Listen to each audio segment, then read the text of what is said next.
ولقد خلقنا الإنسان ونعلم ما توسوس به نفسه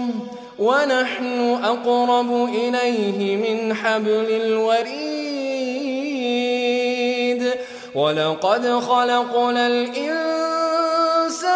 ونعلم ما توسوس به نفسه ونحن أقرب إليه من حبل الوريد